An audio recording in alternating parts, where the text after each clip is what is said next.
जय सिया राम। तो आज हम अपने प्यारे कथा रसिक श्री सीता राम जी को उनके जिन दिव्य प्यारे भक्त का चरित्र श्रवण कराने वाले हैं। उनका तो नाम भी बहुत अनोखा सा है। उनका नाम है श्री खोजी जी।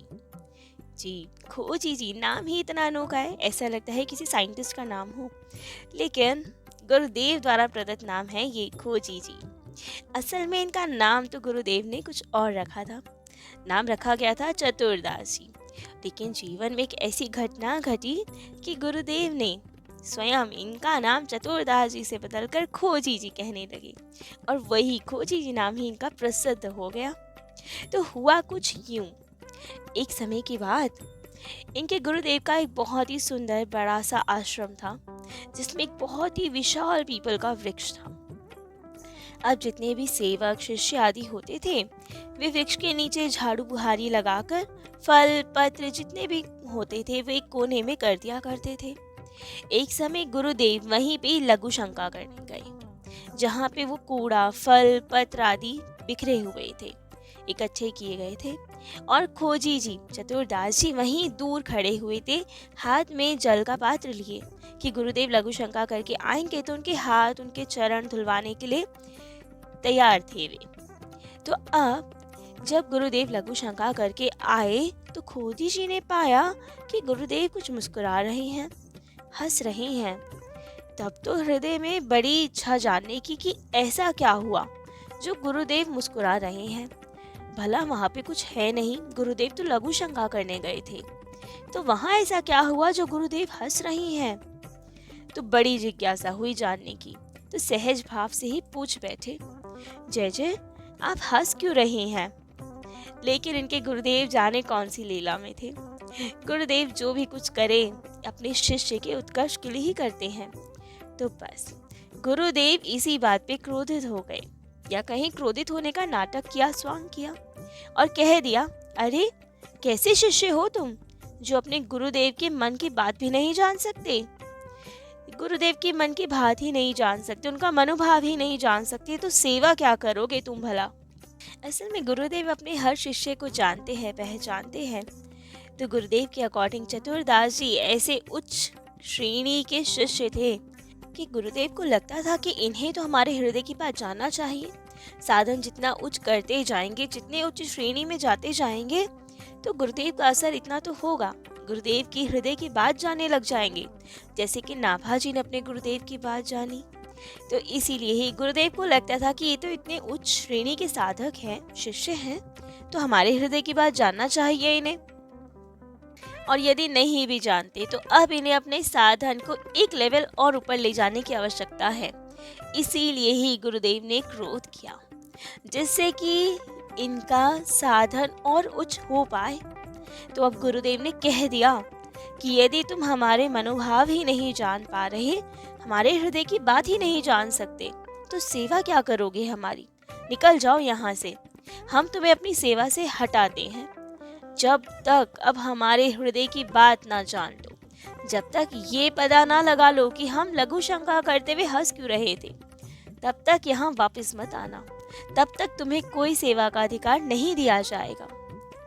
अब खोजी जी तो बड़े दुखी कि गुरु सेवा ही छिन गई आज तो, लेकिन क्या करे, गुरुदेव के चरणों में प्रणाम किया और गुरुदेव ने कह दिया, अब सच्चा शिष्य तुम्हें तभी मानूंगा जब ये जान कर आओगे कि हम क्यों हंस रहे थे, तभी तुम्हें सेवा में रखूंगा। और खोजी जी तो अब चल दिए आश्रम से दूर। गुरुदेव की आज्ञा थी, लेकिन हृदय में बाहरी दुख कि बताओ गुरुदेव की सेवा से ही छूट गया, मैं अपने गुरुदेव के हृदय की बात भी नहीं जान पाया। बहुत दुखी हुए। अब तो चलते जा रहे हैं, भजन करते जा रहे हैं, मार्ग में जो कोई संत महात्मा मिलता तो उनसे बहुत विनम्रता पूर्वक प्रणाम करते और एक ही प्रश्न पूछते। अब सबसे यही पूछे कि हमारे गुरुदेव लघु शंका करते हुए हंस क्यों रहे थे। अब भला कोई इस प्रश्न का क्या ही उत्तर दे। सब महात्मा बड़ा मुस्कुराए, कोई क्रोधित हो, कोई झुंझला जाए, अरे ये कैसा प्रश्न है, हम क्या जाने तुम्हारे गुरुदेव क्यों हंस रहे थे। कोई रामायण से रिलेटेड प्रश्न करो, कोई गीता से रिलेटेड क्वेश्चन करो, ये कैसा प्रश्न हुआ। लेकिन इनके पास और कोई प्रश्न ही नहीं जानने के लिए। इनके हृदय में केवल एक ही बात घूमे कि हमारे गुरुदेव क्यों हंस रहे थे, कैसे ढूंढा जाए, किससे पूछा जाए। तो जहाँ कहीं जाते, जिन महात्मा से मिलते, सबसे यही प्रश्न करते। कोई कोई तो इनके गुरुदेव के जानकार भी थे, आकर गुरुदेव को बताते भी कि आपके शिष्य तो ये प्रश्न करते, पूछ रहे हैं हर जगह। लेकिन गुरुदेव भी मुस्कुरा देते, कोई बात नहीं, ढूंढने दो उन्हें इसका उत्तर। उन्हें साधन पक्की करनी है तो फिरने दो थोड़े दिन, संत महात्मा का सानिध्य करने दो, परेशान होने दो, खोजने दो इसका उत्तर, तभी उन्हें साधन भजन का सार मिलेगा।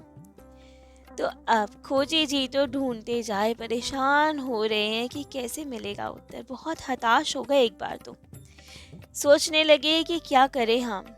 इतने हताश हो गए कि ठाकुर जी की सेवा छूट गई, गुरु चरणों की सेवा छूट गई, और हम गुरुदेव की मन की बात तक नहीं जान पाए। ऐसे जीवन का ही क्या लाभ जब हम अपने गुरुदेव की ही कोई सेवा ना कर पाए, उनके हृदय की बात ही ना जान पाए। इससे अच्छा तो मृत्यु ही है, क्यों ना जीवन का ही अंत कर दे। ऐसे जीवन का क्या लाभ जो अपने गुरुदेव की सेवा ही ना बन पड़े। तो अब मन में संकल्प कर लिया और पहुंच गए एक एकांत जंगल में, और वहां संकल्प पूर्वक अन्न जल का त्याग कर दिया। बस अब मरने के लिए ही बैठ गए वहां भजन करने। दिन रात भगवान नाम का स्मरण करते। मन में एक ही प्रश्न चलता रहता कि या तो अब शरीर का त्याग करना है या इस प्रश्न का उत्तर ढूंढना है। प्रश्न का उत्तर तो देगा ही कौन, तो ठीक है, अब ये शरीर भी नहीं रखूंगा, अन्न जल कुछ ग्रहण नहीं करूंगा, सतत ठाकुर जी का नाम जपे जाए। परंतु संत और भगवान दोनों बहुत ही दयालु होते हैं। गुरुदेव के चरणों में इतनी अपार निष्ठा देखकर संत भगवान भी पिघल जाते हैं। तो कबीर दास जी, जो उस समय भौतिक शरीर में नहीं थे, धरा धाम पे नहीं थे, वे प्रकट हुए इनके ध्यान में। ये तो पहचाने ना कि आप कौन है महात्मन। तब उन्होंने बताया, हम कबीर दास जी हैं। बहुत प्रसन्न हुए, चरणों में प्रणाम किया, और कबीर दास जी ने कहा, क्यों बैठे हो यहाँ सब कुछ त्याग करके, क्या जिज्ञासा है।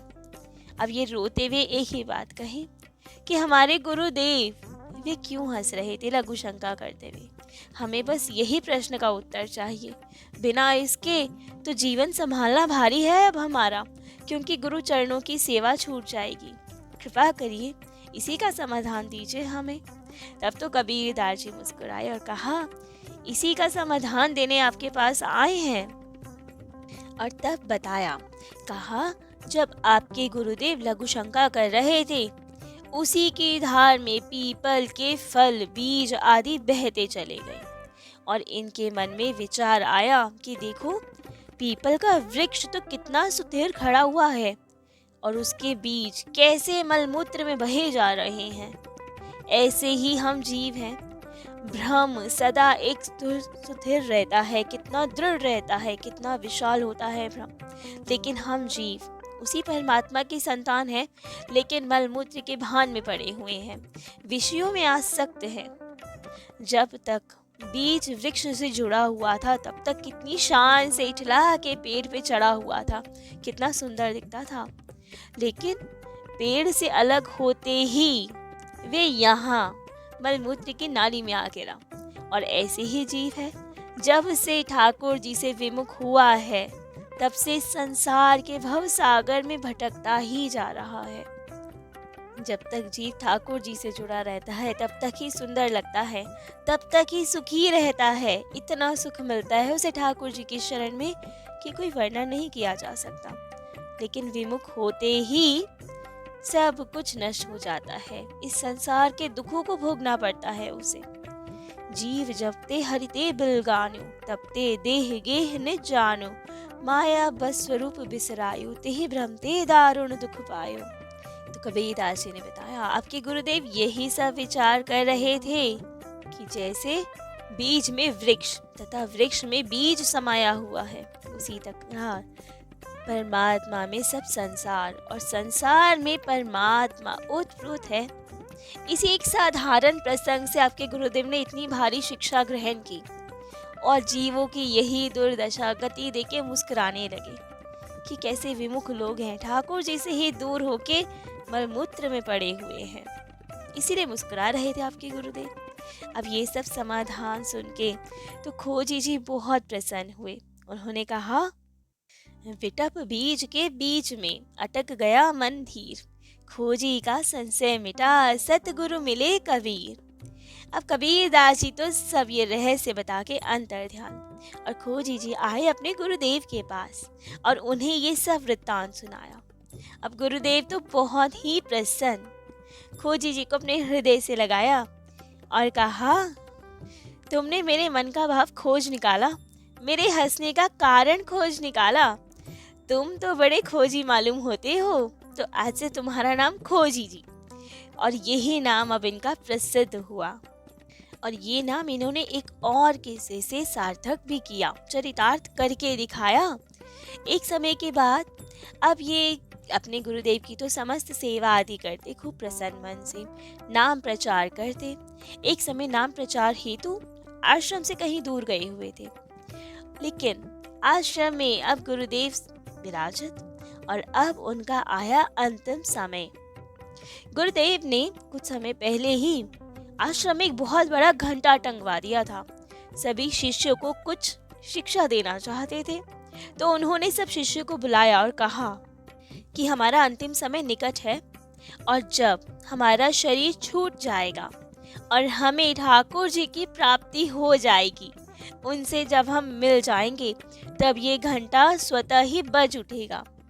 तो घंटा बज जाए तो समझ जाना हमें ठाकुर जी मिल गए, और यदि घंटा ना बजे तो समझना हमारी मुक्ति नहीं हुई, हमें ठाकुर जी की प्राप्ति नहीं हुई अभी। तो अब शिष्य लोग तो बड़े प्रसन्न, और एक समय आ गया वही जिसका गुरु जी ने संकेत दिया था। गुरु जी का अंतिम समय आ गया, और देखते ही देखते गुरुदेव के प्राण पखेरु उड़ गए, वे साकेत की ओर प्रस्थान कर गए। लेकिन ये क्या, गुरुदेव तो सिधार गए, लेकिन घंटा बजा ही नहीं। अब सब शिष्य हैरान कि ये क्या हो गया। हमारे गुरुदेव तो परम सिद्ध संत थे, उनका शरीर छूट गया, ठाकुर जी की प्राप्ति तो होनी चाहिए थी और घंटा बजना चाहिए था, लेकिन घंटा तो बजा ही नहीं। ये कैसे संभव है? कौन पता लगाए कैसे, क्या हो गया? क्या गुरुदेव को मुक्ति नहीं मिली, ठाकुर जी नहीं मिले, क्या हो गया? सब जगह शोक का माहौल कि गुरुदेव को ठाकुर जी की प्राप्ति नहीं हुई, घंटा नहीं बजा। उस समय खोजी जी आश्रम में नहीं थे। कुछ समय बाद जब खोजी जी आए, सब शिष्यों ने बताया कि गुरुदेव का तो शरीर छूट गया। तो अब खोजी जी ने समस्त संस्कार आदि किए, लेकिन सब जगह एक ही विडंबना कि घंटा नहीं बजा। गुरुदेव ने कहा था जब हमारा शरीर छूट जाएगा तो घंटा बज जाएगा, ये क्यों नहीं बजा? अब तो खोजी जी नाम चरितार्थ करना था, गुरुदेव को अटल विश्वास था इन पे। तो खोजी जी लग गए अब काम में कि घंटा कैसे नहीं बजा जब गुरु जी का शरीर छूटा। तो जहाँ पे गुरु जी का शरीर छूटा था वहीं जाके लेट गए और देखने लगे कि क्या हुआ। तो देखा जहाँ गुरुजी लेटे हुए थे वहीं ऊपर से एक डाल आम की दिखाई दे रही थी, जिसमें एक बहुत ही सुंदर पका हुआ आम लटक रहा था। तो अब खोजी जी ने देखा वो आम, तुरंत पेड़ पे चढ़े और वो आम उतार लाए। आम को बीच में से दो भाग में तोड़ा और देखा बीच में, आम के बीच में एक छोटा सा कीड़ा था जो आम को खा रहा था। देखते ही देखते वो कीड़ा अंतर्ध्यान हो गया, गायब हो गया वहां से, और उस कीड़े के गायब होते ही घंटा बज उठा। अरे ये क्या चमत्कार है, ये क्या हुआ? तब तो सबने सोचा अच्छा गुरुजी हमें यही सिखाना चाह रहे थे कि जीव की आसक्ति अंतिम समय में जहाँ रहती है, जीव उसी योनि में जाता है। तो जरूर गुरुजी ये कीड़ा बन गए, क्योंकि मरते समय गुरुजी की आसक्ति आम में रह गई थी। गुरुजी के मन में आया कि वो आम ठाकुर जी को भोग लगाना चाहिए, इतना मीठा मीठा, और इसीलिए क्योंकि वे भोग लगा नहीं पाए उससे पहले ही शरीर छूट गया, इसीलिए गुरुजी कीड़ा बन के आम में ही समा गई, क्योंकि उनकी आसक्ति लास्ट में आम में रह गई थी। तो सबने यही विचार किया कि इसका अर्थ यही है कि गुरुजी इस लीला से हम सबको सिखाना चाह रहे थे कि लास्ट में भी चाहे कितना ही बड़ा संत हो, सिद्ध हो, अगर लास्ट में जरा सी भी चूक हो गई, मन ठाकुर जी के अलावा कहीं भी चला गया, तो ठाकुर जी की प्राप्ति नहीं होगी। वहीं जहां मन गया है वहीं जन्म लेना पड़ेगा। लेकिन क्या ये समाधान ठीक है? शिक्षा के हिसाब से ठीक है कि गुरुदेव ये शिक्षा देना चाह रहे होंगे, सही बात है। लेकिन जब गुरु जी के शिष्य खोजी जी इतने महान भक्त हुए, जिनका चरित्र भी भक्तमाल में आया है, स्वयं कबीरदास जी ने दर्शन देने आए, क्या उनके गुरुदेव एक आम में आसक्त होकर कीड़ा बनेंगे? क्या ये संभव है कि उनके गुरुजी कीड़ा बन गए हों और फिर आम पा रहे हो? नहीं, नाभा दास जी ने इसका एक और समाधान दिया है। नाभा जी कहते हैं कि गुरुदेव ने जब वो आम देखा तो मन में विचार आया कि इतना सुंदर आम है तो ठाकुर जी को भोग लगाना चाहिए, इसे उतार कर दो। लेकिन भोग लगाने से पहले ही प्राणांत हो गए। लेकिन ठाकुर जी हमारे भक्त वांछा कल्पतरु है, भक्त जो इच्छा कर ले ठाकुर जी उसे अवश्य पूरी करते हैं। तो ठाकुर जी ने सोचा कि कोई बात नहीं, जब मेरा भक्त यही चाहता है कि मैं ये आम पाऊं, वो स्वयं नहीं पा रहा तो क्या, मैं जाके खुद ही पा लेता हूँ आम। तो गुरु जी तो यहाँ से पहुंचे साकेत की ओर, लेकिन ठाकुर जी से भेंट होने से पहले ही ठाकुर जी वहां से कीड़ा बनकर आ गए आम के अंदर, आम का भोग लगाने। और ठाकुर जी और गुरु जी की भेंट नहीं हो पाई, इसीलिए घंटा नहीं बजा, क्योंकि गुरु जी ने तो कहा था जब हमें ठाकुर जी की प्राप्ति होगी तब घंटा बजेगा। और ठाकुर जी तो गुरु जी के पहुंचने से पहले ही कीड़ा बनकर आम का भोग लगाने चले गए, जिससे गुरु जी के मन को थोड़ा दुख ना हो कि हम भोग नहीं लगा पाए। और जैसे ही खोजी जी ने वो आम तोड़ा बीच में से, तो कीड़ा वो ठाकुर जी देखते ही देखते अंतर ध्यान हो गए। और अंतर ध्यान होके पहुंचे साकेत, गुरु जी से भेंट हुई। और जैसे ही गुरु जी और ठाकुर जी की भेंट हुई, गुरु जी को ठाकुर जी की प्राप्ति हुई, घंटा बज उठा। तो ये समाधान बताया खोजी जी ने। तब तो सब बहुत प्रसन्न कि आपने अपना नाम चरितार्थ कर दिया, आप सच में ही खोजी जी हैं। आपने ठाकुर जी और हमारे गुरु जी के मिलन का ये अद्भुत प्रसंग सुनाया, जिससे हमें भी संतोष हुआ कि हमारे गुरुदेव को ठाकुर जी की प्राप्ति हो गई। ऐसे ही खोजी जी के जीवन में और भी बहुत सारे प्रसिद्ध घटना हुई। उसी में से एक है, एक समय की बात कि खोजी जी के भाई बंधु सब इनसे बहुत ईर्ष्या करते थे, क्योंकि ये जन्मजात ही वैराग्य अनुरागवान थे। बचपन से ही गृह कार्य से बहुत उदासीन रहते थे, सदा भगवत भजन करते थे, साधु सेवा में रमे रहते थे, आश्रम में निवास करते थे। लेकिन घर आते तो इनके भाइयों को ये सब बिल्कुल नहीं भाता था। तो एक समय इनके गांव में संतों की जमात आई हुई थी, और ये दिन रात संतों के सानिध्य में रह के खूब कथा कीर्तन वार्ता में लगे रहते थे। इन्हीं सब के बीच इनके पिता का देह छूट गया, वे संसार को छोड़कर परलोक चले गए। अब सब क्रिया आदि तो भाइयों ने कर दी, लेकिन इनके घर से गंगा जी बहुत दूर थी। तो भाइयों ने कहा कि वैसे ही तुम्हें कुछ काम तो करना नहीं है, जाके पिताजी की अस्थियों को गंगा जी का लाभ देकर आओ, गंगा जी में विसर्जित करने आप जाओ। अब ये कहें कि गंगा जी में विसर्जन करने की जरूरत नहीं है, क्योंकि यहाँ भगवत नाम हो रहा है, कीर्तन हो रहा है, पिताजी को तो ऐसी ही मुक्ति मिल गई होगी।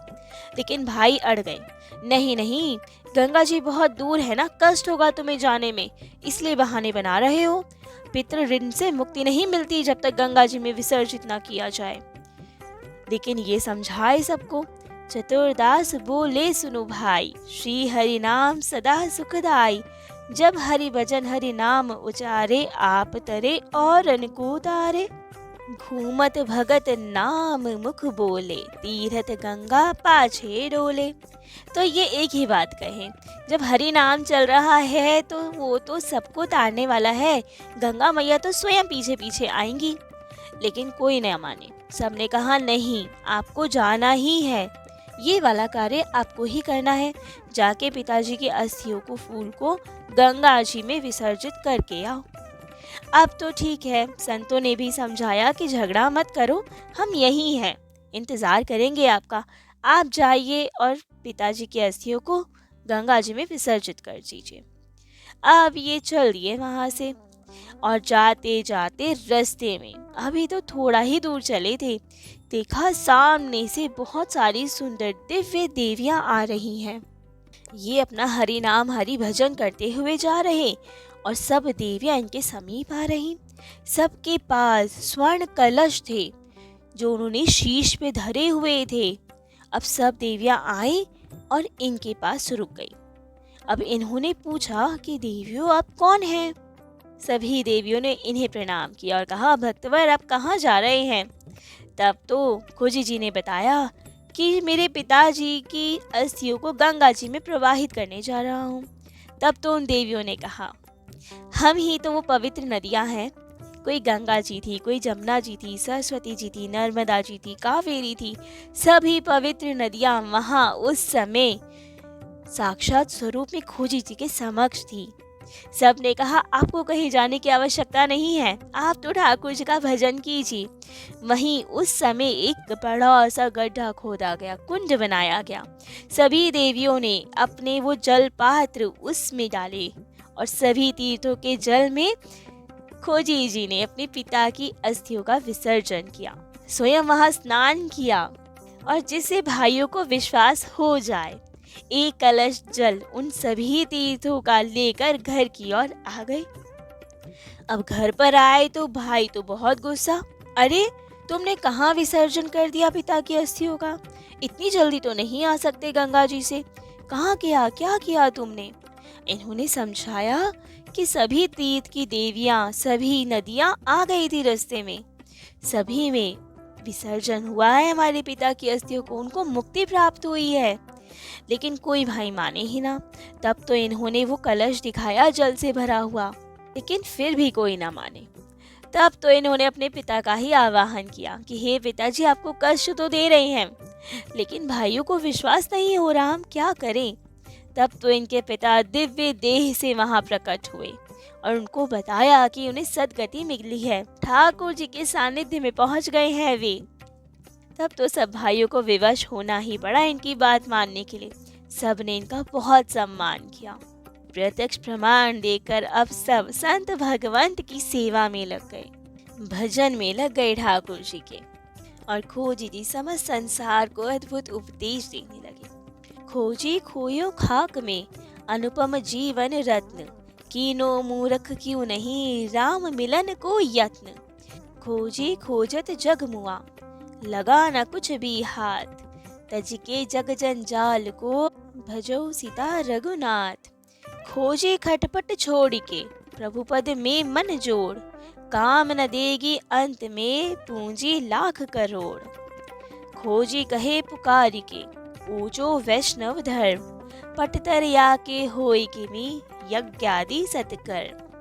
बानो श्री रघुनाथ को खोजे धार्यो अंग, तब कैसे नीको लगे हरि विमुखन को संग।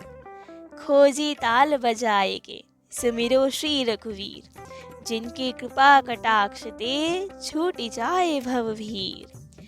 फल टूटो जल में गिरो, खोजी मिटी न प्यास, गुरु तज के गोविंद भजे, नीच है नरक निवास। तो ऐसे अद्भुत थे खोजी जी, जो ठाकुर जी के चरणों में प्रीति हो इसके उपदेश दिया करते थे। तो आज खोजी जी का चरित्र तो यहीं विश्राम देते हैं। कल अपने प्यारे कथा रसिक श्री सीताराम जी को उनके अन्य किन्हीं दिव्य प्यारे भक्त का चरित्र श्रवण कराएंगे। आज के लिए इतना ही। जय जय श्री सीताराम।